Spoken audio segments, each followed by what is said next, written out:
le presentamos A través de la Biblia. Debemos decir que este es un libro del cual no se ha predicado muchos mensajes. Hace algún tiempo no eran muchos los que se atrevían a dar mensajes basados aquí en este libro de Habacuc, pero ahora en el presente son muchos más los que han descubierto el camino a este pequeño libro de Habacuc y de allí presentan mensajes. Este es uno de aquellos llamados profetas menores, pero que ya nos hemos dado cuenta que cada uno de ellos puede ser considerado mayor. Ahora nosotros estamos considerando juntos los libros de Nahum, Habacuc y Sofonías, los cuales tienen mucho en común. Cada uno de estos libros nos presenta una faceta diferente de la forma en que Dios trata con la humanidad en lo que se refiere al gobierno de Dios, como si fuera integrado en el gobierno de los hombres, y la forma en que Dios trata con la persona individual. Esa es una de las razones importantes por la cual estudiamos estos tres libros juntos. Ahora, otra forma en que son muy similares es que los tres provienen aproximadamente del mismo período. De hecho, los tres pudieron haber sido contemporáneos. Existe la posibilidad de que lo eran, pero es muy difícil señalar una fecha específica con muchos de estos profetas. Y en realidad eso ocurre con muchos libros de la Biblia cuando uno no puede señalar una fecha exacta. La razón para eso es que eso no es algo realmente importante. Pero es obvio que Habacuc, Nahum y Sofonías todos entran en un período entre Josías y Joaquín. En ese mismo período uno puede también incluir a Jeremías. Él entra en este período cuando el reino del norte había ido a la cautividad, y cuando el reino del sur estaba a punto de entrar en la cautividad también. Y después de Josías, cada rey que le siguió a él era un rey malo. Cada uno trataba de superar en su maldad al otro. Así es que tenemos que decir esto y colocar aquí a tres profetas en el mismo período de tiempo, en la misma cápsula del tiempo, por así decirlo, ya que aparentemente ellos pertenecen juntos. Ellos eran, por así decirlo, contemporáneos. Ahora debemos decir que Habacuc es, por cierto, diferente a los demás. Es diferente a Nahum. Nahum trató solamente con una nación, y específicamente con Nínive, la capital del imperio asirio. Y decía que Dios tenía razón al castigarles. No solo estaba en lo correcto, sino que Dios era justo y que Dios era un Dios de amor. Y aún Él podía juzgarlos a ellos porque Él continúa siendo así. Ahora Habacuc enfrenta este problema desde un punto de vista diferente. Aquí tenemos un hombre que tiene problemas. Y su problema era que él pensaba que Dios no estaba haciendo algo en cuanto a la iniquidad de su pueblo. Y eso le molestaba. Y él preguntaba, ¿por qué no hace algo Dios? Nosotros pensamos que hay muchas personas hoy que piensan de la misma manera. Y dicen, ¿por qué no actúa Dios en los asuntos de los hombres en el presente? ¿Por qué no hace Dios algo en cuanto a la posición en la que se encuentra el mundo en la actualidad? ¿Por qué Dios no actúa? ¿Por qué permite Dios que el hombre no sufra las consecuencias de lo que está haciendo? Bueno, amigo oyente, vamos a ver que ese era el problema que tenía Habacuc. En realidad, debemos señalar que su problema se había multiplicado. Dios le respondió a esa pregunta y le dijo, yo estoy preparando una nación que vendrá y llevará a esta nación a la cautividad, a no ser que cambie su forma de actuar. Ellos irán a la cautividad en Babilonia, y yo estoy preparando a Babilonia. Y si usted piensa que Habacuc tenía un problema antes, ahora sí que lo tiene de verdad. Su problema es, ¿por qué utilizarás a Babilonia?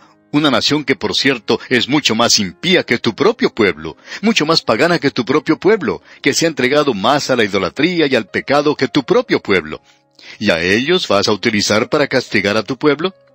Y Dios respondió que sí, que eso era lo que él iba a hacer. Pero amigo oyente, Dios también dice, aún no he terminado mi labor con Babilonia. Yo juzgaré a Babilonia, y este es mi método. Vamos a ver esto al entrar al estudio de este pequeño libro, amigo oyente. Así es que, ante nosotros tenemos a una persona muy interesante en la persona de Habacuc. Él ha escrito un libro muy hermoso. En realidad, son muchos los que han expresado su admiración en cuanto a la excelencia literaria de este pequeño libro. Tiene solamente 3 capítulos, y el último es en realidad un cántico o un salmo de alabanza y adoración a Dios. Esto es algo realmente muy hermoso, y este libro también es muy importante en lo que se refiere al Nuevo Testamento. Vemos que por lo general se acepta que los 3 grandes libros de doctrina del Nuevo Testamento son los libros de Romanos, Gálatas y Hebreos. Estos 3 libros del Nuevo Testamento citan cosas que se mencionan en Habacuc. La realidad es que todos ellos citan de este libro, y lo que allí se dice forma el antecedente de su mensaje. Ya veremos eso más adelante. Hay un versículo en el capítulo 2, versículo 4, que se cita mucho y que dice, «Mas el justo por su fe vivirá». Así es que este libro aparece en el horizonte de las Sagradas Escrituras como un libro de bastante importancia. No deje usted que la brevedad de este libro le engañe, porque llega a ser algo muy importante. En realidad, no es cuánto usted dice lo que cuenta, sino lo que dice. Y aquí tenemos esto. Ahora, el nombre de Habacuc significa abrazar. Y esto es todo lo que sabemos en cuanto a Habacuc, en cuanto a su vida personal. Él no nos dice nada en cuanto a sí mismo. Ni siquiera pone una fecha a su libro. Muchos profetas, cuando comienzan, usted habrá notado, dicen que han profetizado durante el reino de tal o cual rey de Israel o rey de Judá.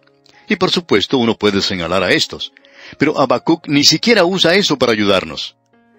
Martín Lutero presentó una exhibición muy notable en cuanto al nombre Habacuc, lo que significa, como ya dijimos, abrazar. Y quisiéramos que usted escuche lo que Martín Lutero dijo. Habacuc significa un abrazo o alguien que abraza a otro, lo toma en sus brazos, él abraza a su gente, él los toma en sus brazos, es decir, los consuela, los levanta, como cuando uno abraza a un niño que está llorando para calmarle, con la seguridad de que si Dios quiere, eso se hará. Ahora esa es una cita bastante hermosa, digamos de paso, que nos revela también algo más, algo relacionado al corazón mismo de Martín Lutero. Usted puede comprender por qué Martín Lutero, que antes había sido un monje, por qué él se casó. Él era una persona muy romántica, digamos de paso, y esta declaración que hemos leído nos revela eso también. Ahora eso es todo lo que se conoce en cuanto al escritor de este libro, con la excepción de otra cosa que debemos agregar a esto. Y esto es que nosotros le hemos llamado el Tomás del Antiguo Testamento. Parece que él, por cerebro, tenía un signo de pregunta. Su libro es algo muy fuera de lo común. En el sentido exacto de la palabra, no es una profecía. Es muy similar al libro de Jonás, en el sentido de que él presenta su propia experiencia. Y su experiencia es que él tenía una pregunta, y que él no tenía ninguna respuesta para esa pregunta. Y que la respuesta que él encontró finalmente creó una pregunta mucho más grande que la anterior. Por cierto que se le puede comparar con Tomás. Quizá podríamos presentar esto de otra manera y decir que el apóstol Tomás es el Habacuc del Nuevo Testamento, porque ese pequeño libro de Habacuc nos revela a un hombre que tenía, por cierto, un gran problema. Él quería tener una respuesta a su pregunta. Habacuc nació en el caso objetivo, en el tiempo pasado pluscuamperfecto y en el modo subjuntivo. Y él escribe sobre él un signo de interrogación. Y finalmente, cuando uno llega al último capítulo, y especialmente en los últimos 2 o 3 versículos, entonces uno puede colocar un signo de admiración. Pero sobre todo este libro se puede escribir un signo de interrogación. Y eso era lo que este hombre tenía por cerebro. Y la pregunta es, ¿por qué? ¿Por qué? Y nosotros creemos que podemos reducir la duda de Tomás en el Nuevo Testamento o la de Habacuc en el Antiguo Testamento o las preguntas que se hacen todos los hombres en el presente a una sola palabra. ¿Por qué? Y creemos que esta es fundamentalmente la pregunta de la raza humana. Usted recuerda lo que dice Job, que consideramos ser el libro más antiguo de las Escrituras. Uno puede escribir sobre todo ese relato allí un ¿por qué? ¿Por qué? ¿Por qué tuvo que sufrir Job? Esa era su pregunta. Y amigo oyente, esa también es su pregunta, ¿no es cierto? Y es la mía. Podemos reducir todas las preguntas al mínimo común denominador, y es algo que es básico a todas las preguntas. ¿Por qué? ¿Por qué Dios no hizo algo en cuanto al mal en la tierra de Israel? ¿Por qué no comenzó Dios a juzgar a su pueblo? Y esa es la pregunta que se presenta a veces en el presente. Ahora, para Nahum es casi la pregunta opuesta, porque Dios estaba actuando allí. Y allí habría aquellos que podrían presentar la pregunta de ¿cómo puede Dios ser un Dios de amor y juzgar de la manera en que lo hizo? Y aquí tenemos lo opuesto. ¿Por qué no hace Dios algo en cuanto al mal que existe en este mundo? Permítanos decir, amigo oyente, algo en cuanto a la última declaración que encontramos en este pequeño libro de Habacuc, que dice al final, «Al jefe de los cantores sobre mis instrumentos de cuerdas». Esto nos revela, por supuesto, que esto es un cántico aquí.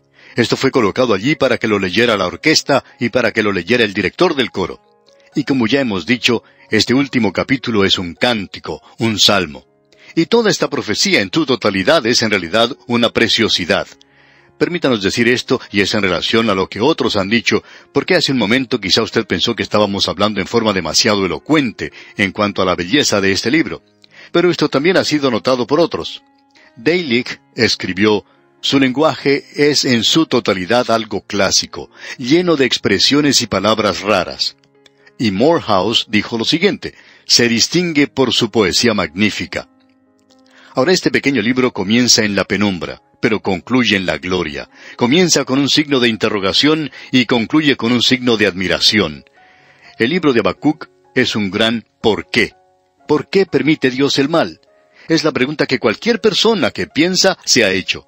Y creemos que este libro es la respuesta a esa pregunta. ¿Arreglará Dios las injusticias de este mundo? Bueno, este libro responde a esa pregunta. ¿Va a hacer Dios algo en cuanto a las cosas equivocadas de este mundo? Bueno, este libro dice que va a hacer algo. Y este libro es el relato personal del profeta, expresado de manera poética, así como Jonás se expresó en la prosa. Ahora, el tema del libro es la fe. Habacuc ha sido llamado el profeta de la fe. Y esa gran declaración suya en el capítulo 2, versículo 4, que dice: «Mas el justo por su fe vivirá», es citada 3 veces en el Nuevo Testamento. La podemos encontrar en la Epístola a los Romanos, capítulo 1, versículo 17, en la Epístola a los Gálatas, capítulo 3, versículo 11, y en la Epístola a los Hebreos, capítulo 10, versículo 38. Y cuando lleguemos a esto, vamos a presentar una explicación. Ahora, al entrar en este pequeño libro, quisiéramos presentar nuestro bosquejo de lo que tenemos en nuestras notas y bosquejos que enviamos a los oyentes. En el capítulo 1 tenemos la perplejidad del profeta. En el capítulo 2 tenemos la claridad del profeta. Podríamos haber dicho la percepción del profeta, pero quizás sea expresada mejor en esta otra palabra que hemos utilizado. Aquí tenemos pues la percepción del profeta en el capítulo 2. Y en el capítulo 3 tenemos el placer del profeta. Usted puede darse cuenta, amigo oyente, que este es un libro pequeño pero muy destacado, dividido como expresamos de esta manera. Llegamos ahora al capítulo 1. En el capítulo 1 apreciamos el primer problema del profeta, y eso lo vemos en los primeros 4 versículos. ¿Por qué permite Dios el mal? Esta es la pregunta. La segunda división nos presenta la respuesta de Dios para esa pregunta en los versículos 5 al 11. Dios estaba levantando a los caldeos para castigar a Judá, porque Dios castiga el pecado. Y entonces tenemos la tercera división que presenta el profeta, y es el segundo problema del profeta, que es mayor que el primero. ¿Por qué permite Dios que su pueblo sea castigado por una nación que es más impía que lo que son ellos? ¿Por qué no destruye Dios a los caldeos? Bueno, ese es nuestro problema, y ese era su problema. Y ahora va a ser nuestro problema al observarle a él. Así es que observemos ahora a Habacuc, el hombre con los problemas. Y vamos a comenzar con el capítulo 1, versículo 1, que dice: la profecía que vio el profeta Habacuc. Ahora esto se refiere al juicio que observó o que vio el profeta Habacuc. Y no se refiere a la pregunta que él hace aquí, sino a la respuesta que da el Señor. Y la respuesta del Señor es en realidad la profecía.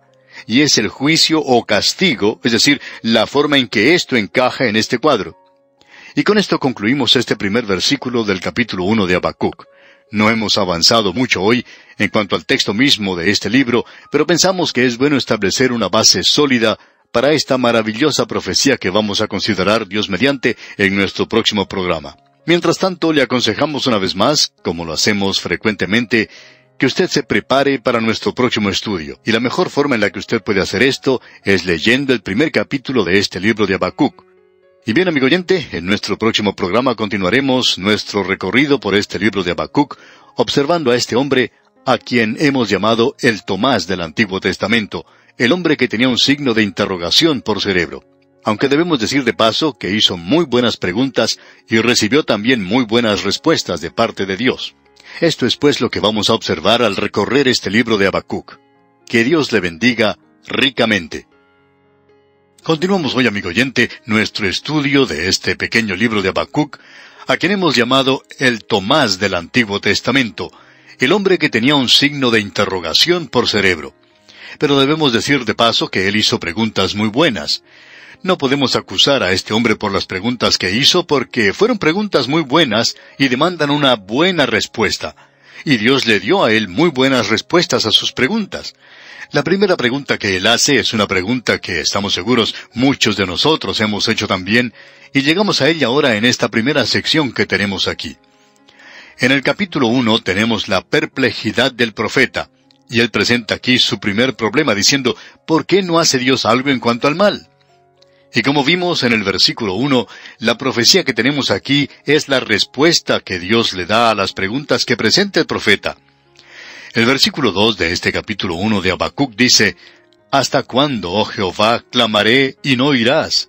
Y daré voces a ti a causa de la violencia, y no salvarás». Habacuc en realidad está diciéndole al Señor que Dios está negándose a responder sus oraciones.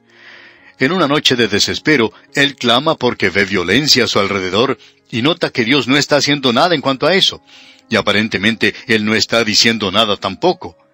Esta es la elegía de Habacuc, y él llegará a concluir este libro, sin embargo, con un himno de alabanza que expresa gozo. Pero si usted, amigo oyente, tiene alguna pregunta, opinamos que debería llevarla al Señor de la misma manera en que lo hizo este hombre, y usted recibirá la respuesta de Dios, si usted es sincero en la pregunta que presenta ante Él. Habacuc continúa ahora, y su pregunta es un gran ¿por qué? Leamos los versículos 3 y 4 de este capítulo 1 de Habacuc. ¿Por qué me haces ver iniquidad y haces que vea molestia? Destrucción y violencia están delante de mí, y pleito y contienda se levantan. Por lo cual la ley es debilitada, y el juicio no sale según la verdad. Por cuanto el impío asedia al justo, por eso sale torcida la justicia. Aquí está su pregunta. ¿Por qué? Es decir, él está diciendo, ¿por qué Dios permite que continúe el mal y que aumente la iniquidad y la injusticia, el pleito, la contienda y la violencia, y no hace nada en cuanto a esto? Y esa es una pregunta mayúscula la que él se hace. ¿Por qué? Y él hace esta pregunta con bastante énfasis. Ahora esta es una pregunta antigua, y a la vez es una pregunta nueva, una pregunta que usted puede hacerse hoy. Observemos esto en detalle. Ya hemos sugerido que este hombre escribió su libro en una época durante el reinado de Josías, o después de Josías, ya que él fue el último rey bueno que hubo. A él le siguió Joacás, quien fue un rey malo, y él reinó solamente 3 meses.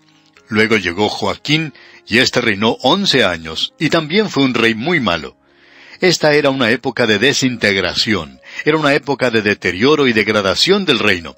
Era una época cuando la ley de Moisés estaba siendo quebrantada. Y por supuesto, era un momento cuando ellos se estaban apartando de Dios.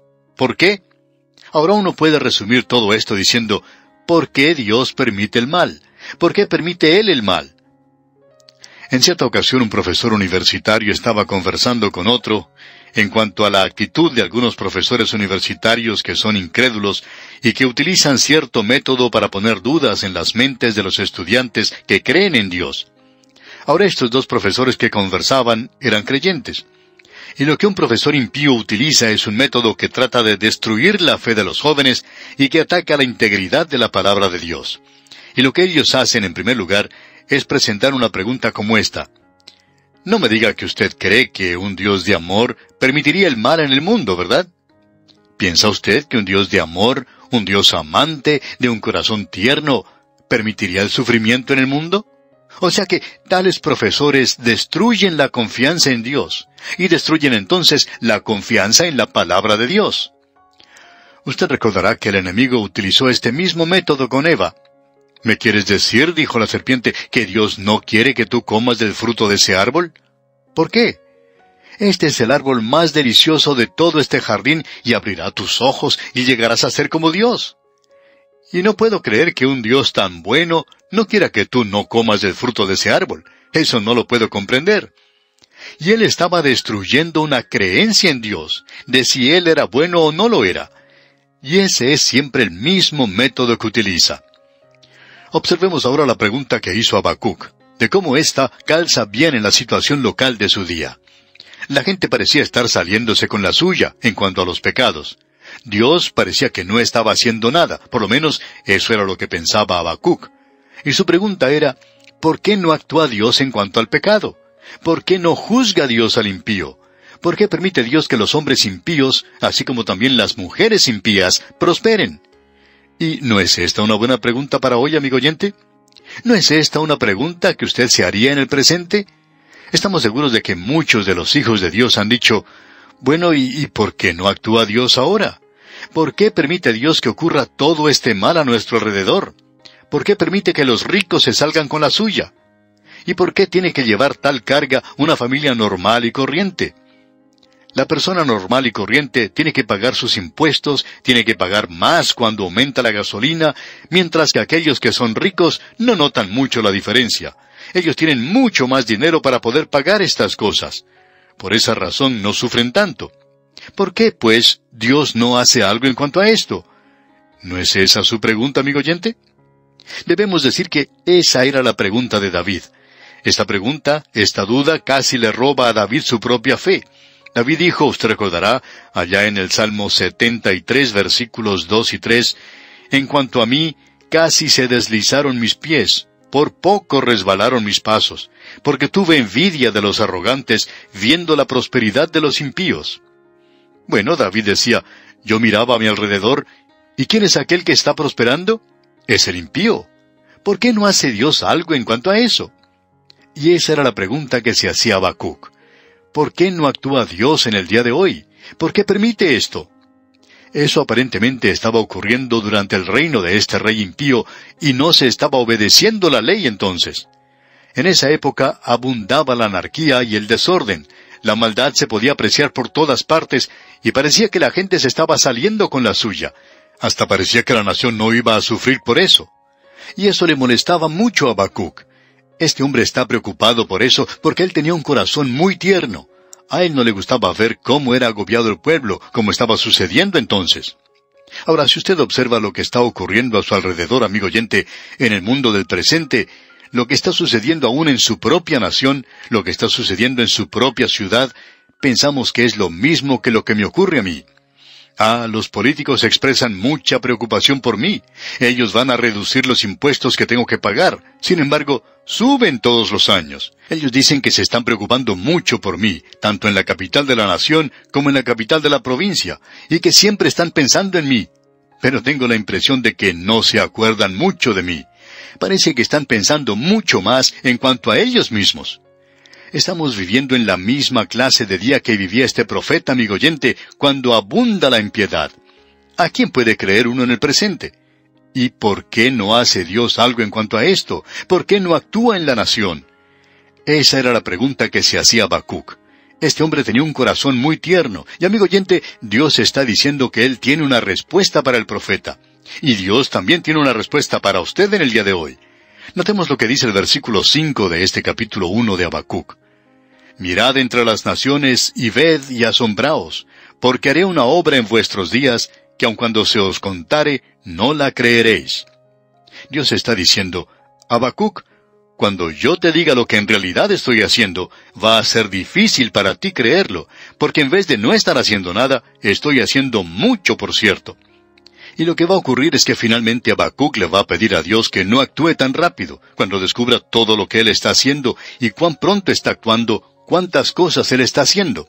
Así es que Dios le está diciendo a Habacuc, quiero que sepas que yo estoy actuando entre las naciones, y a pesar de toda la anarquía y de toda la guerra y los pecados en todas las naciones, Dios dice, yo las estoy gobernando, yo estoy actuando en juicio. Ahora, ¿cómo va a hacer esto él? Dios le va a dar a Habacuc la respuesta. Dios va a hacer algo en cuanto a todo esto, y esto va a crear una pregunta mucho más grande para Habacuc, pero por cierto que él se dio cuenta que Dios está haciendo algo. Ahora notemos lo que dicen los versículos 6 y 7 de este capítulo 1 de Habacuc. Porque he aquí, yo levanto a los caldeos, nación cruel y presurosa, que camina por la anchura de la tierra para poseer las moradas ajenas. Formidable es y terrible, de ella misma procede su justicia y dignidad. Él está hablando aquí de los caldeos, los babilonios que vendrán. Los babilonios eran ley para sí mismos. No conocían a nadie como superior a ellos. En efecto, eran la raza superior. ¿Y cuándo hemos escuchado eso antes? Ellos pensaban que eran la raza dominante, y que ellos eran quienes iban a establecer las normas para el resto del mundo. Así es como ellos lo veían. Ellos hacían sus propias leyes, y ellos iban a venir contra el pueblo de Dios. Ahora notemos lo que dice aquí el versículo 8. Sus caballos serán más ligeros que leopardos, y más feroces que lobos nocturnos, y sus jinetes se multiplicarán. Vendrán de lejos sus jinetes, y volarán como águilas que se apresuran a devorar. ¡Qué cuadro el que tenemos aquí, amigo oyente! De paso, digamos que los babilonios utilizaban la caballería más que cualquier otra nación. Usted recuerda que los asirios utilizaban los carros, y también hacían eso los egipcios. Ahora, los asirios tenían el último modelo en cuanto a carros de guerra se refiere, pero los babilonios tenían un método diferente. Ellos utilizaban la caballería, y ellos iban a bajar contra el pueblo de Dios. O sea que Dios está diciendo aquí, yo no voy a permitir que ustedes se salgan con la suya, que ustedes queden impunes en cuanto a sus pecados. Ustedes piensan que yo no estoy haciendo nada. Bueno, yo estoy preparando a una gran nación que caerá sobre ustedes, procedente de las riberas del río Éufrates, y cuando llegue el tiempo apropiado, si mi pueblo no se vuelve a mí, entonces voy a soltar contra ellos a los babilonios. Y eso ocurrió, amigo oyente. Y la historia de la destrucción de Jerusalén es algo, amigo oyente, que es feroz y terrible. Y es casi indescriptible las cosas que ellos hicieron cuando llevaron a esa gente cautiva. Ahora esto provocó una nueva pregunta de parte de Habacuc. Si él antes tenía algo que preguntar, ahora sí que es cierto que lo tenía. Y aquí en el versículo 9 comenzamos leyendo en su primera parte, toda ella vendrá a la presa, el terror va delante de ella. O sea que el Señor dice, mi pueblo antes ha estado tomando parte en la violencia, pero hasta ahora no han visto nada. Esperen hasta que lleguen los babilonios y verán. Y el versículo 9 en su totalidad dice, toda ella vendrá a la presa, el terror va delante de ella y recogerá cautivos como arena. Y ellos capturaron a este pueblo. Nabucodonosor atacó 3 veces la ciudad de Jerusalén. La última vez quemó la ciudad y también el templo y se los llevó cautivos a ellos. El profeta Habacuc era quien había dicho que Dios no estaba haciendo nada. Y usted recuerda lo que dijo el escritor del libro de Eclesiastés, allá en el capítulo 8, versículo 11. Dice, por cuanto no se ejecuta luego sentencia sobre la mala obra, el corazón de los hijos de los hombres está en ellos dispuesto para hacer el mal. Amigo oyente, en la primera ocasión que ellos hicieron el mal, quizás se preguntaron qué sucedería. Quizá iban a ser castigados del cielo o algo por el estilo. Un gran número de jóvenes, si tienen ocasión cuando son muchachos, se pueden robar la fruta del vecino. Y hay veces que cuando hacen algo así, puede tronar o relampaguear, y piensan que puede ser el Señor que los está juzgando en ese mismo instante. Pero pronto se dan cuenta que eso no es así, que el trueno y los relámpagos no son el juicio de Dios contra ellos, y pueden continuar haciendo eso sin temor, por lo menos de parte de Dios. Y amigo oyente, eso es lo que la gente piensa cuando cometen algún pecado. En el pasado, los pecados se cometían tanto como ahora, pero se hacían a escondidas. Hay algunos que opinan que la naturaleza humana ha cambiado. Sin embargo, la naturaleza humana es siempre la misma, amigo oyente. La diferencia con el día de hoy es que lo que antes se hacía en secreto, en forma encubierta, hoy se está haciendo abiertamente. A mucha gente no le preocupa pecar abiertamente. Así es que no ha habido ninguna clase de mejora. En cierta ocasión, una pareja joven fue entrevistada en la televisión. No estaban casados, sino que estaban viviendo juntos. Y todo el mundo comentaba de la honradez de ellos. Y nosotros nos preguntamos, ¿de qué clase de honradez les estaban alabando? Amigo oyente, en tiempos pasados, cuando alguien hacía algo así, lo hacía a escondidas. No se presentaba así abiertamente. Pero hoy ocurre todo lo contrario. ¿Ahora hace esto que el pecado sea algo diferente? ¿Cambia eso el hecho de que esta clase de cosas es pecaminosa y mala ante los ojos de Dios? Bueno, amigo oyente, ante Él es la misma clase de pecado que antes. Y eso es lo que sucedió con la nación de Israel. Pensamos que la primera vez que desobedecieron los 10 mandamientos, quizá temblaron. Se preguntaban si el juicio no caería sobre ellos de forma inmediata, si no descendería fuego del cielo para consumirlos. Pero ya que el castigo contra una obra mala no se realiza en forma inmediata, los corazones de los hombres se endurecen, y es como leímos anteriormente, por cuanto no se ejecuta luego sentencia contra la mala obra, el corazón de los hijos de los hombres está en ellos dispuesto para hacer el mal. Y eso hace que continúen cometiendo pecados uno tras otro. Y estamos viviendo en una época cuando la gente no piensa o no cree en el castigo de Dios. Son como lo era Habacuc en esta ocasión. Habacuc estaba rogando que Dios hiciera algo en cuanto a la nación. Estaban pecando y se empeoraban cada día y cometían sus pecados abiertamente. Él dice que ellos eran malos, que eran violentos, que existía una gran inmoralidad. y que Dios no estaba haciendo nada en cuanto a eso. ¿Y piensa usted lo mismo en cuanto a las condiciones del día de hoy? ¿Está Dios haciendo algo en cuanto a esto? Bueno, parece que no fuera así, ¿verdad? Y esto ha provocado que un grupo de teólogos saliera con una nueva idea, la cual no es muy nueva, por cierto, pero ellos dicen que Dios ha muerto, que Él ya no está aquí. Y lo que quieren decir es que nunca ha habido un Dios, que no hay Dios. Eso es lo que están tratando de decir. ¿Por qué? Porque Él no interfiere en los asuntos de los hombres.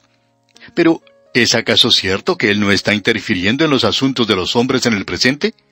¿No está acaso Dios en control en el día de hoy? ¿No está actuando hoy? Cuando una nación progresa y se hace rica, la gente se despreocupa, hasta los mismos hijos de Dios se despreocupan. Y a veces nos preguntamos, ¿cuánto viviremos? ¿Cuánto más existiremos? Y se hace la pregunta, ¿hace algo Dios en cuanto al mal? Y Dios está diciendo que sí, que lo hace. Dios dice, Habacuc, tú pensabas que yo no estaba haciendo nada. Bueno, tú no sabías en cuanto a esto, pero en las riberas del río Éufrates se encuentra una de las naciones más brutales.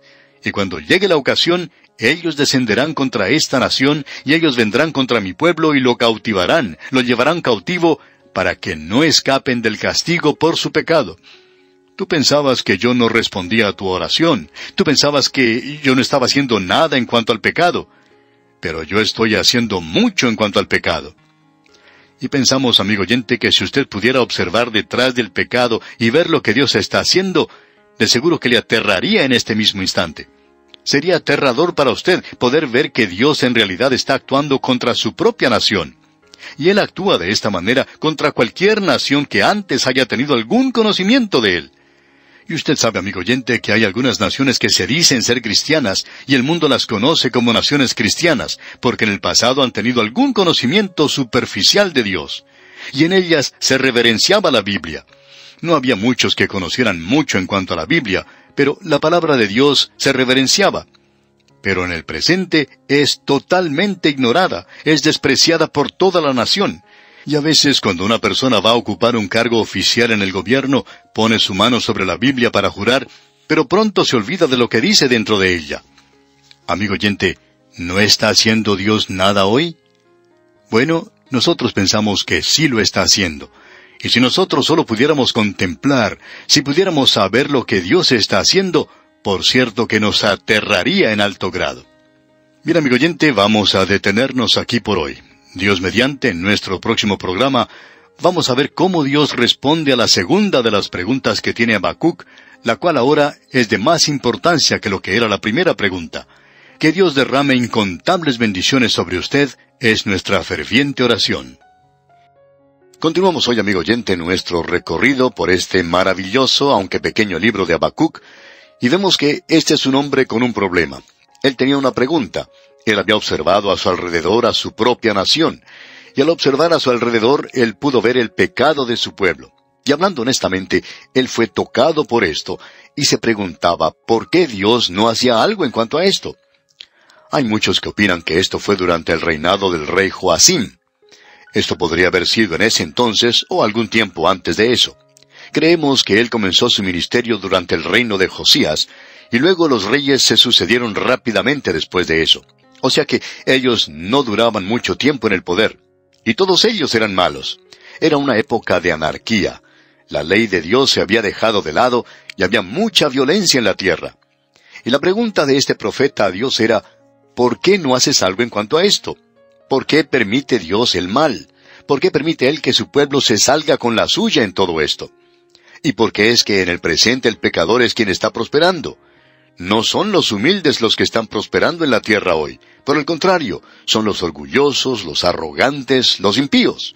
Y uno mira a su alrededor y puede preguntarle a Dios, ¿por qué? Y esa es la misma pregunta que este hombre le ha hecho a Dios.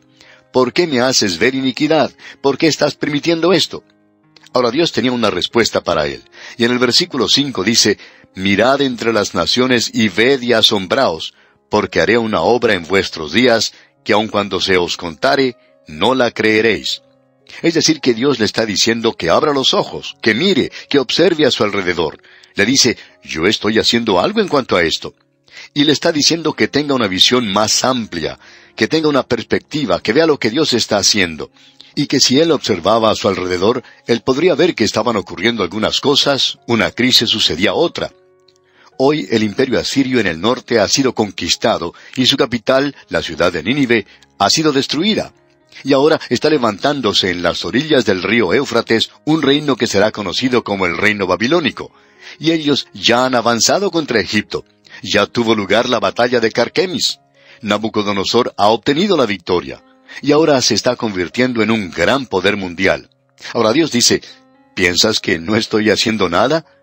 Dios está diciendo, yo estoy muy ocupado. Estoy tomando parte en todo esto. No estoy solamente sentado a un lado tomando nota de lo que está sucediendo en este pequeño mundo. Estoy tomando parte activamente en todo esto. Usted sabe que hay un punto de vista, aún de parte de aquellos que creen en un Dios, de que la creación de Dios es como un reloj, que Dios lo creó, le dio cuerda, y luego lo dejó y se fue. Y luego, por supuesto, existe otro punto de vista, opuesto a ese, y es el panteísmo, que es la suma total de todo. Bueno, amigo oyente, ninguno de estos puntos de vista es, por supuesto, un punto de vista bíblico. La realidad es que la creación no es un reloj, y Dios no está atado por el papeleo de esta tierra. Él no es parte de esto de ninguna manera. Él puede y es capaz de moverse en el presente. Usted probablemente recuerda algo de la mitología griega, cuando los griegos se estaban apoderando de la ciudad de Troya, de algo que se menciona allá en la Ilíada de Homero. Se trata del sacerdote Laocoonte, quien acompañado de sus hijos cometió una equivocación y luego fueron atacados por serpientes. Y usted recuerda que estas serpientes se entretejieron, por así decirlo, con estos hombres, y al enroscarse alrededor de sus cuerpos, los asfixiaron. Estas serpientes quebraron todos los huesos de sus cuerpos. Bueno, Dios no está envuelto en su creación a tal punto donde Él quede sujeto a ella. Y Él tiene que hacer ciertas acciones, ciertas cosas, porque está obligado a hacerlo. Dios no está envuelto de esa manera. Dios está actuando de manera soberana en este universo, y Él estaba haciendo algo, por cierto. Así es que, aquí en este versículo 5 del capítulo 1 de Habacuc leemos, «Mirad entre las naciones y ved y asombraos, porque haré una obra en vuestros días, que aun cuando se os contare, no la creeréis». Y el apóstol Pablo, en ese gran sermón que él predicó en Antioquía de Pisidia, el cual nosotros siempre consideramos como uno de sus mejores sermones, es un sermón al que desafortunadamente se presta poca atención en el presente, pero en ese sermón él cita algo del libro de Habacuc. Y vamos a ver lo que se nos dice allá en el libro de los Hechos de los Apóstoles, capítulo 13, versículos 38 al 41. Dice, «Sabed pues esto, varones hermanos, que por medio de él se os anuncia perdón de pecados, y que de todo aquello de que por la ley de Moisés no pudisteis ser justificados, en él es justificado todo aquel que cree. Mirad pues que no venga sobre vosotros lo que está dicho en los profetas. Mirad, oh menospreciadores, y asombraos, y desapareced, porque yo hago una obra en vuestros días, obra que no creeréis si alguien os la contare». En este versículo 41 del capítulo 13 de los Hechos, él está citando el versículo 5 del primer capítulo de Habacuc. Nosotros nunca hubiéramos creído que iba a ser usado de esta manera, pero Pablo lo utilizó así.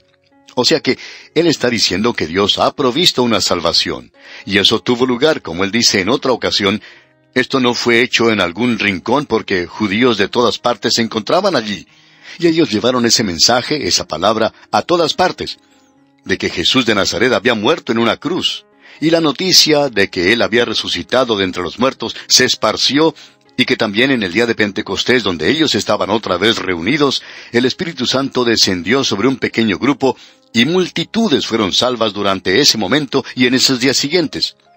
Ese mensaje salió, pero el mundo lo ignoró. El mundo romano lo ignoró al principio. Y Pablo está diciendo que Dios está haciendo una obra, y el mundo dice hoy, ¿por qué no hace Dios algo en cuanto a esto? Amigo oyente, Dios ha hecho algo en cuanto a esto. Hace más de 2000 años, Él envió a su Hijo a morir en la cruz. Él entró así en los asuntos de este mundo, y dice que va a volver a entrar otra vez en los asuntos del mundo. Y hoy, el mundo sigue tranquilamente adelante, sin preocuparse, divirtiéndose. Ah, comamos y bebamos que mañana moriremos. Y en efecto vamos a morir. Esa es una realidad. Pero amigo oyente, Dios está actuando. Y es algo realmente maravilloso la forma en que Pablo ha utilizado este pasaje de las Escrituras. Ahora, volviendo aquí a la profecía de Habacuc, En el primer capítulo, Dios está especificando lo que está haciendo, y en el versículo 6 podemos leer, «Porque he aquí, yo levanto a los caldeos, nación cruel y presurosa». Dios le dice a Habacuc, «Mira a tu alrededor, allá en las orillas del río Éufrates se está levantando una nación que llegará a ser una gran potencia mundial». Y por cierto que llegó a ser eso. Era la cabeza de oro. De las 4 bestias es el león. Es la nación número 1 en el desfile de Dios de las grandes naciones del mundo. Y en ese entonces tenía una gran civilización. Y Dios dice que Él está levantando a esa nación. Ahora escuche usted lo que dice aquí en el versículo 6. «Porque he aquí, yo levanto a los caldeos, nación cruel y presurosa, que camina por la anchura de la tierra para poseer las moradas ajenas».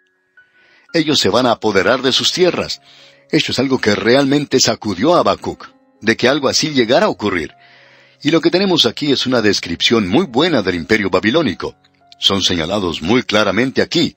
Se la describe como una nación cruel que está tratando de llevar a cabo una conquista mundial.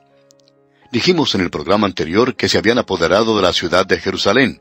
3 veces la tomaron, y en la última vez la dejaron hecha cenizas. Y ahora aquí en el versículo 7 leemos, «Formidable es y terrible, de ella misma procede su justicia y su dignidad». O sea que ellos tenían mucha confianza en sí mismos, se jactaban de su gran poder y dependían de él. Esto lo vimos representado de una manera muy clara en la persona de Nabucodonosor, el fundador de este gran imperio. Usted recordará que él tenía este problema. En realidad era un tipo de enajenación mental la que él tenía. Él sufría de egomanía. Puede ser que los psiquiatras del presente le llamen histeria, una psicosis maníaco-depresiva a lo que tenía este hombre. Pero llegó un momento cuando él ni siquiera sabía quién era. Él salió y comía hierba con los animales. De paso, digamos que Habacuc sugiere eso aquí, pero él describe algo de esa nación, y lo vimos en la oportunidad anterior, y leímos esto en el versículo 8, que decía, «Sus caballos serán más ligeros que leopardos». Y ellos le daban mucha importancia a la caballería. Y este mismo versículo continúa diciendo, «y más feroces que lobos nocturnos». Y amigo oyente, los lobos hambrientos son sumamente feroces. Y quienes viajan por regiones donde hay muchos lobos, aconsejan que si uno se encuentra con lobos que no han podido comer por algún tiempo, quizá porque todo está cubierto de nieve, dicen que la mejor manera de defenderse es dando muerte a uno de los lobos. Y cuando uno de esos animales está muerto y comienza a sangrar, entonces los demás lobos caen sobre ese animal muerto para comérselo. Y entonces, cualquier persona o grupo de personas que se encuentran viajando por esa zona tendrá oportunidad de escapar porque los animales ya no le prestarán atención. Ahora el profeta los está describiendo aquí. Y dice en la tercera parte del versículo 8, «Y sus jinetes se multiplicarán, vendrán de lejos sus jinetes, y volarán como águilas que se apresuran a devorar». Esta gente se comporta como animales feroces, como aves feroces que se dan un festín con sus víctimas. Y esa es la historia de los caldeos, los babilonios. Ahora el versículo 9 dice, «Toda ella vendrá a la presa, el terror va delante de ella, y recogerá cautivos como arena». Usted debe recordar lo que vimos al principio, y que fue algo que señaló Habacuc en cuanto a su propio pueblo, y nos estamos refiriendo a la violencia. La violencia era una de las cosas que caracterizaba el pecado. Y Dios está diciendo, yo le voy a dar a esta gente una buena cantidad de violencia, es decir, que ellos iban a recoger el fruto de sus acciones. Todo lo que el hombre sembrare, eso también segará. Y ellos iban a saber lo que era en realidad la violencia. Y aquí dice, el terror va delante de ella y recogerá cautivos como arena. Es decir, que ellos tienen delante de sí un solo propósito, y es el de capturar gran cantidad de naciones, tantas naciones o pueblos o personas como sea posible apoderarse y hacer esclavos de ellos. Eso fue lo que hicieron con el reino del sur, de Judá.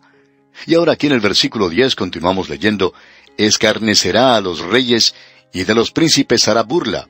Se reirá de toda fortaleza y levantará terraplén y la tomará. Usted puede ver que ellos se burlan de los demás reyes.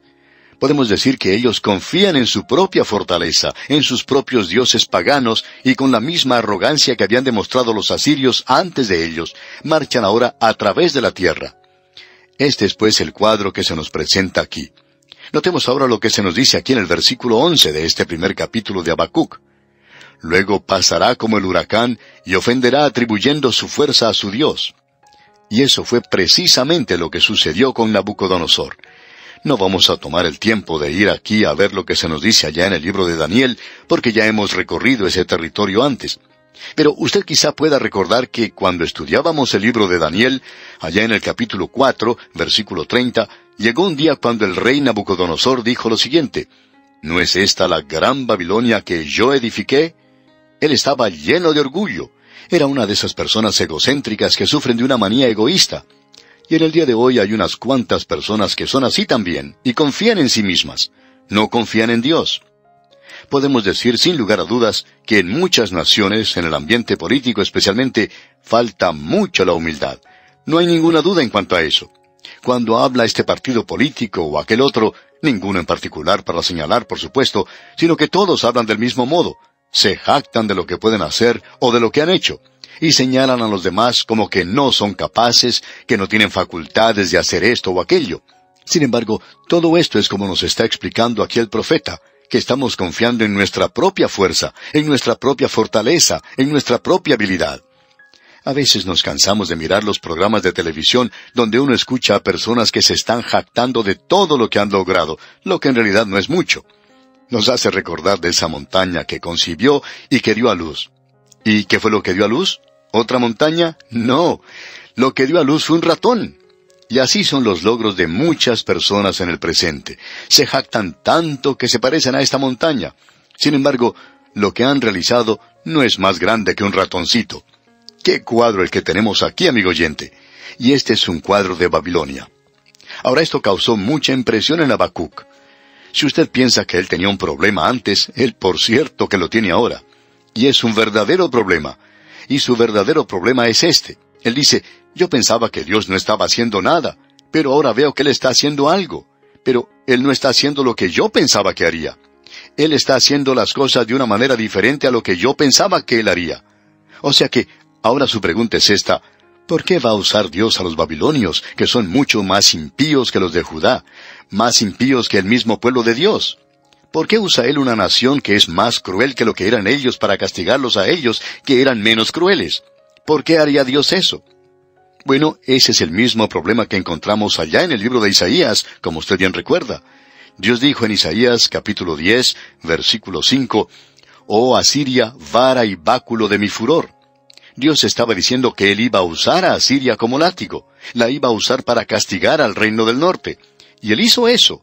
Pero también Dios dijo: «Pero luego voy a juzgar a la nación de Asiria». Y Dios también hizo eso. Y aquí tenemos la misma cosa. Dios dice que Él va a utilizar a la nación de Babilonia para castigar a su propio pueblo, y cuando Él termine con esa tarea, entonces va a juzgar a Babilonia. Y Dios hizo eso.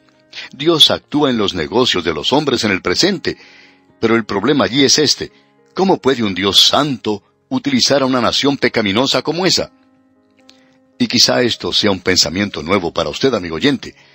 A veces uno escucha a predicadores que dicen desde el púlpito que Dios no va a usar a una nación mala para disciplinar a otra que quizá no sea tan mala, por lo menos ante nuestros propios ojos.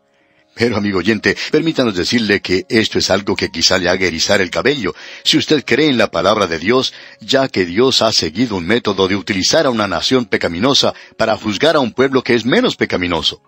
Ahora, si a usted no le gusta este sistema, pues tiene que decírselo al Señor, no nos cuestione a nosotros por eso. Esto es lo que expresa la palabra de Dios aquí. Y ese era el problema que tenía Habacuc. ¿Por qué usaba a Dios a Babilonia para disciplinar a su propio pueblo? Y Dios va a responder a esa pregunta. Y debemos decir de paso que Él tiene una buena respuesta para esta pregunta. Dios mediante, en nuestro próximo programa usted va a enterarse de la queja que tiene Habacuc. Y es algo verdaderamente elocuente, aún de parte suya.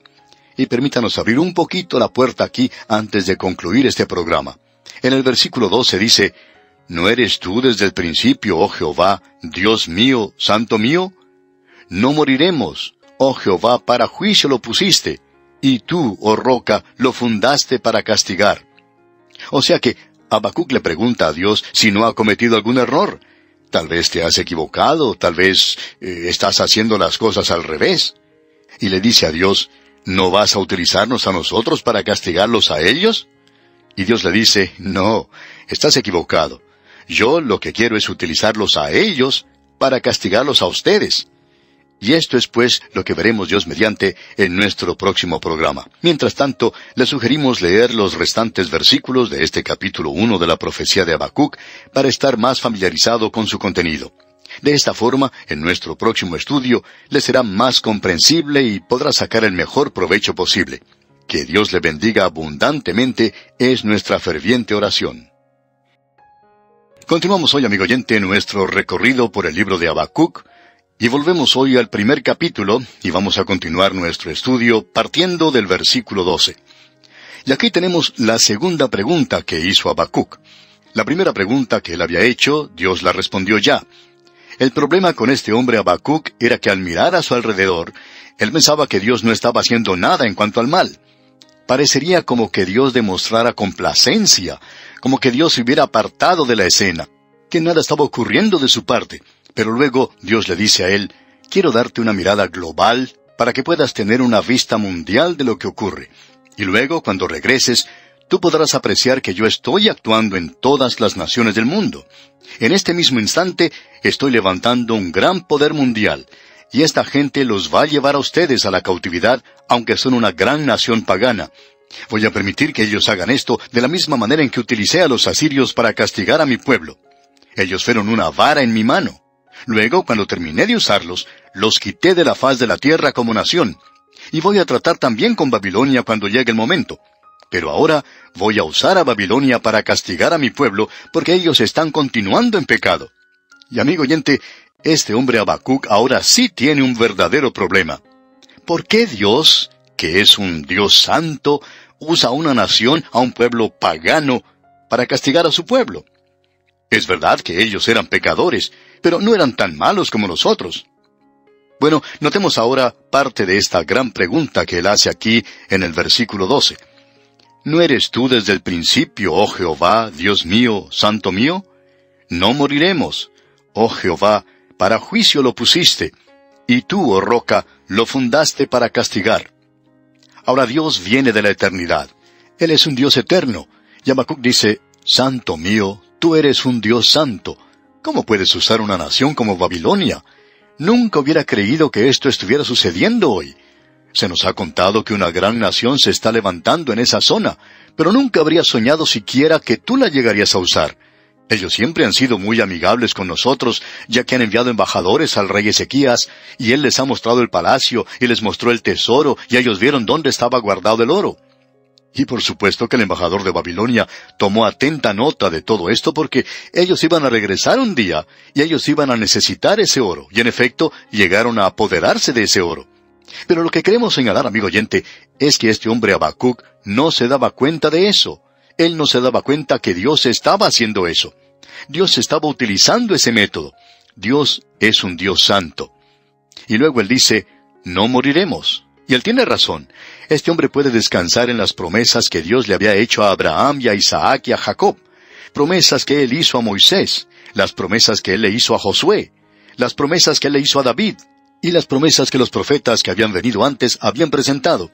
Dios había dicho que él no iba a permitir que ellos murieran. Entonces Habacuc dice, no moriremos.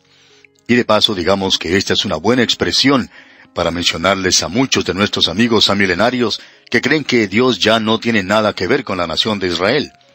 Dios no ha terminado de actuar con ellos, amigo oyente. Dios tiene un propósito eterno para con ellos, tal cual lo tiene con la iglesia que Él está llamando de este mundo hoy. Nosotros no moriremos. Y gracias a Dios que el Hijo de Dios, el creyente, puede decir, no moriremos. Ahora el Señor Jesucristo vino a este mundo a morir. Él dijo que iba a hacer eso. Él vino para morir en su lugar y en el mío, amigo oyente. Él dice, yo soy la resurrección y la vida. Él regresó de entre los muertos. Él fue herido por nuestras rebeliones, resucitado para nuestra justificación. Pero, amigo oyente, Él podía decirles a esas dos hermanas que estaban llorando, yo soy la resurrección y la vida. El que cree en mí, aunque esté muerto, vivirá. Piensa en eso, amigo oyente. Aunque esté muerto, el que cree en mí, aunque esté muerto, vivirá. Y Habacuc está diciendo, no moriremos. Él tenía razón, ellos no iban a morir. Y todo aquel que vive y cree en mí, dijo Jesús, no morirá eternamente. ¿Crees esto? Y ese es el mensaje del Evangelio hoy. Es algo para que usted crea. Usted va a morir algún día físicamente, pero ¿está usted muerto espiritualmente ahora? Si lo está, entonces no hay resurrección para eso. Es decir, que usted está muerto en sus delitos y pecados para el resto de la eternidad.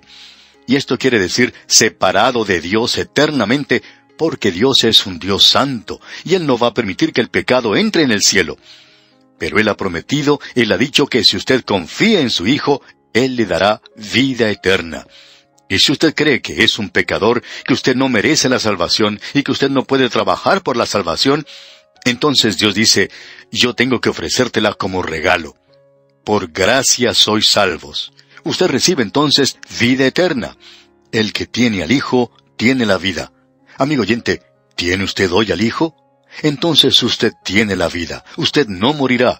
Habacuc tiene razón aquí. Pero él no puede comprender como muchos de nosotros tampoco podemos comprender alguna de las obras o realizaciones de Dios en este mundo. Pero Dios le pide que dé un paso atrás y que obtenga una buena perspectiva de lo que está ocurriendo. Y usted y yo, amigo oyente, tenemos la ventaja tremenda en el presente. Nosotros tenemos la ventaja de la perspectiva de Israel. Y nosotros podemos mirar hacia atrás, desde donde nos encontramos hoy, podemos observar hacia el día de Habacuc, y él, por supuesto, nunca podía ver ese período como lo podemos ver nosotros.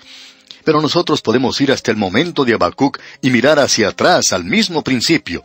Nosotros tenemos hoy una perspectiva muy buena de la forma en que Dios trata con este mundo, y de la forma en que Dios trata con las naciones, de la forma en que Dios trata con la nación de Israel. Y Dios está tratando hoy con su iglesia que está en el mundo. Así es que aquí tenemos una declaración verdaderamente tremenda. No moriremos. Dios está actuando de una forma misteriosa para hacer sus maravillas. Y Él dijo allá en Isaías capítulo 55, versículos 8 y 9, porque mis pensamientos no son vuestros pensamientos, ni vuestros caminos mis caminos, dijo Jehová. Como son más altos los cielos que la tierra, así son mis caminos más altos que vuestros caminos, y mis pensamientos más que vuestros pensamientos. Así es que, amigo oyente, usted no debe preocuparse si no está pensando como Dios. Usted no es Dios. Hay muchos hombres que parecen haber ocupado su lugar hoy. Hay otros que están tratando de ocuparlo y lograr por sí mismos su salvación. Piensan que pueden hacer algo, piensan que su carácter hoy y sus buenas obras servirán para algo y que algún día Dios les va a dar una palmadita en la cabeza y les va a decir, bueno, tú te has comportado como una persona muy buena allá en la tierra. Cuando en realidad, amigo oyente, usted es un pecador corrupto, inmundo, separado completamente de la vida de Dios y que no tiene ninguna capacidad para con Dios. Amigo oyente, hay muchas personas pobres que son ignorantes en realidad y piensan que van a entrar por sí mismas a la presencia de Dios. Y como ya hemos dicho anteriormente, tienen la impresión de que van a acercarse a Dios y le van a decir, bueno, hazte a un lado porque ya hay dos de nosotros ahora. Y yo voy a llegar al cielo a mi manera, no como tú quieres. Pero amigo oyente, si usted va a ir al Padre, si usted va a ir al cielo, tiene que ir como Él quiere. De otra manera, no va a llegar nunca allí. Creemos que es necesario llegar a comprender eso muy bien, amigo oyente. Es necesario que nos desinflemos como un globo al que se le ha pinchado, porque estamos llenos de orgullo y necesitamos doblar nuestras rodillas ante Dios en lugar de estar señalando a los demás. Debemos decir, yo soy esa persona, no es mi hermano ni mi hermana, sino yo, Señor.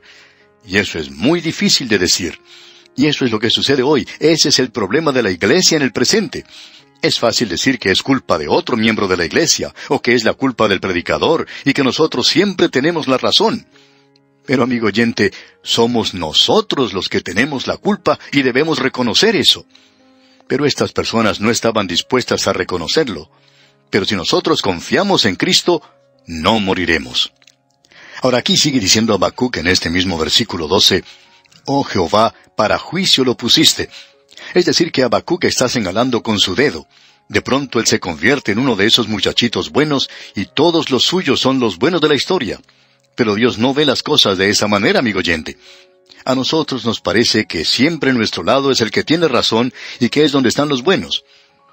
En cierta ocasión, un pastor indio, una persona bastante joven y muy inteligente, por cierto, dijo, «En el pasado, cuando los indios atacaban y daban muerte a algunos de los blancos, la gente llamaba a eso una masacre. Pero cuando los blancos atacaban un campamento indio y destruían a todos sus habitantes, eso se llamaba una victoria. Es interesante notar cómo nosotros nos identificamos siempre con lo que llamamos personas buenas. Y ahora Habacuc se está colocando a sí mismo en ese lugar y dice, «Oh Jehová, para juicio lo pusiste». No somos nosotros, Señor, quienes somos los malos, sino que son los del otro lado. Y tú, oh roca, lo fundaste para castigar. Es con esos otros, Señor, con los cuales tú debes tratar. Y él ya se ha olvidado que había ido al Señor y que le había dicho, ¿por qué no haces algo en cuanto al mal entre tu propio pueblo? Ellos están burlándose de la ley, no le están prestando ninguna atención, te han ignorado y tú no estás haciendo nada. Pero Dios le responde, tú piensas que no estoy haciendo nada, ¿ah? Pero estoy haciendo mucho, estoy actuando. Y amigo oyente, queremos decirle que Dios está haciendo la misma cosa en el presente. Escucha ahora el argumento de Habacuc, y de paso digamos que es un argumento muy bueno. Él dice en la primera parte del versículo 13, «Muy limpio eres de ojos para ver el mal, ni puedes ver el agravio». Eso es cierto, Dios no lo ve. Esa es la razón, amigo oyente, por la cual usted no va a ir al cielo con su pecado. Usted tiene que tener el perdón de sus pecados. Es necesario que sea lavado con la sangre del Cordero. Sí, usted necesita una nueva naturaleza. Usted tiene que nacer de nuevo. Aún Nicodemo tuvo que hacer eso. Él era un hombre religioso, pero él no fue al cielo basándose en su religión, sino que él va basándose en que Cristo murió por él, en que el Hijo del Hombre fue levantado en una cruz. Y Dios no puede mirar la iniquidad. Él no puede posar sus ojos sobre eso. Él no le aceptará a usted hasta que sus pecados hayan sido quitados. Amigo oyente, cuando Dios le perdona a usted, es porque la pena, el castigo, ha sido pagado ya. Dios no es un anciano sentimental que está ocupando un rinconcito en alguna nube blanca. Él nos está lamentando porque no tiene valor para juzgar al hombre a quien encontramos aquí en esta tierra. Mi Dios es un Dios santo.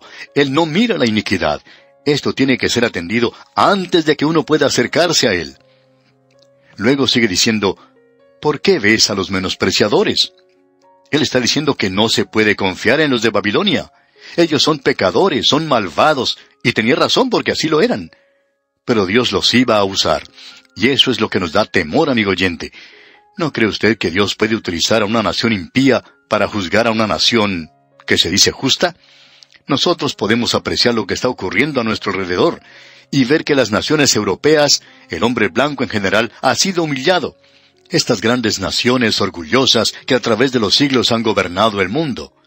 Todo lo que hicieron fue cerrar la válvula y los demás se quedaron sin petróleo. No tenemos más petróleo para ustedes. Y de repente todos caemos de cabeza. ¿Por qué? Porque Dios obra de manera muy interesante. Uno puede observar lo que está ocurriendo en el mundo con mucho interés y puede llegar a la conclusión de que Dios está actuando entre las naciones de este mundo. Amigo oyente, usted y yo podemos sentirnos atemorizados en el presente, pero Dios no lo está. Él aún está en control. No hay nada que se pueda decir que está fuera de su control. Él está a cargo de todo lo que ocurre. Y aquí en este versículo 13 del primer capítulo de Habacuc leemos, «Muy limpio eres de ojos para ver el mal, ni puedes ver el agravio. ¿Por qué ves a los menospreciadores y callas cuando destruye el impío al más justo que él?» Creemos que Habacuc tropezó un poco aquí y quizás se mordió la lengua. Él dijo lo que no debía haber dicho, ya que no podemos decir que hay una persona que sea más justa que otra, porque se nos dice que no hay justo ni aun uno. Deberíamos decir que es un pecador más grande que lo que él es. Pero Dios no dijo que él juzgaría en base a eso. Dios va a utilizar a los babilonios. Y escuchemos ahora lo que sigue, porque aquí nos encontramos en una de las secciones más elocuentes de la palabra de Dios. También es una de las grandes secciones de la palabra de Dios. Y Dios va a hablar en forma muy específica cuando responda a este hombre en el próximo capítulo, el capítulo 2 de Habacuc. Y notemos ahora lo que él dice aquí en el versículo 14. «Y haces que sean los hombres como los peces del mar, como reptiles que no tienen quien los gobierne». Dios puede tratar con el hombre de tal forma que Él puede hacer que los hombres sean como animales. Ahora debemos decir que Dios no sacó al hombre de los animales, pero sí podemos decir que Él es capaz de hacer descender al hombre. El hombre, a causa de su pecado hoy, desciende mucho más bajo que el animal. Y Dios creó al hombre superior al mundo animal, porque cuando Dios estaba buscando una ayuda idónea para el hombre, y cuando decimos esto, nos referimos a una ayuda apropiada para Adán, él necesitaba a alguien. Dios le trajo todos los animales, y Adán les dio nombres. Pero ninguno de ellos podía ser la ayuda que él necesitaba. Ninguno de ellos podía ser buena compañía para él. Ahora alguien quizá diga, bueno, ¿y qué del perro? No, amigo oyente, este hombre necesita algo más que un perro o un pájaro o cualquier otra clase de animal como compañía. Así es que Dios creó a la mujer para él, y la mujer es la otra parte del hombre. Es lo que el hombre necesita exactamente. Ella es esa persona que responde al hombre y también que le corresponde. Y ella es la que puede hacer del hombre un hombre completo, porque antes era solamente medio hombre, y todo esto está sobre el mundo animal, pero este hombre ha pecado, y a causa de su pecado ha descendido más bajo que el mundo animal en la forma en que vive, y hemos visto eso antes aquí. Y Dios dice que Él hace que sean los hombres como los peces del mar, como reptiles que no tienen quien los gobierne. Él hace que los hombres se comporten como animales. Quizá eso sea un cumplido al decir eso, porque puede ser un insulto para los animales, ya que el hombre puede descender mucho más bajo que el animal. Y ahora en el versículo 15 continúa Habacuc y dice, «Sacará a todos con anzuelo, los recogerá con su red, y los juntará en sus mallas, por lo cual se alegrará y se regocijará». El hombre puede pescar peces, y Dios puede pescar hombres. Usted recuerda que eso fue lo que el Señor Jesucristo le dijo a los pescadores. Ustedes han estado atrapando peces, y eso es maravilloso. Pero yo les voy a dar a ustedes una tarea de pescar hombres. Y creemos que esa es la mejor labor en la que uno se puede encontrar. Todo lo que yo puedo decir que soy es un pescador, eso es todo. Un pescador o un pastor son ocupaciones o tareas muy humildes.